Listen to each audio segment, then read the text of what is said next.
So it really depends on what we're working on, like knowing how to study, figuring out what the teacher wants from us. What does the teacher think is important? That might be going over the grading rubric, or it might be just stepping back and thinking about, why is the teacher making me do this? Even in sports, there are strategies about how you want to do this, but it's also important for kids to have a rationale about why they're doing that. If they understand the why, they're more likely to go along with what we want them to do.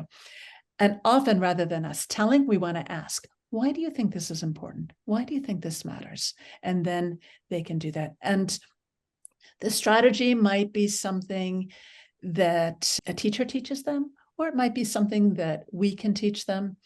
But we want to tread carefully there. I think all of us parents have this fantasy of, I'm going to share my wisdom with my children. But children don't really appreciate that until they're about 30.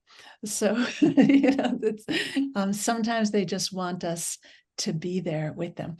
I had a friend whose granddaughter did a project on their religion for school, and the kid got something wrong.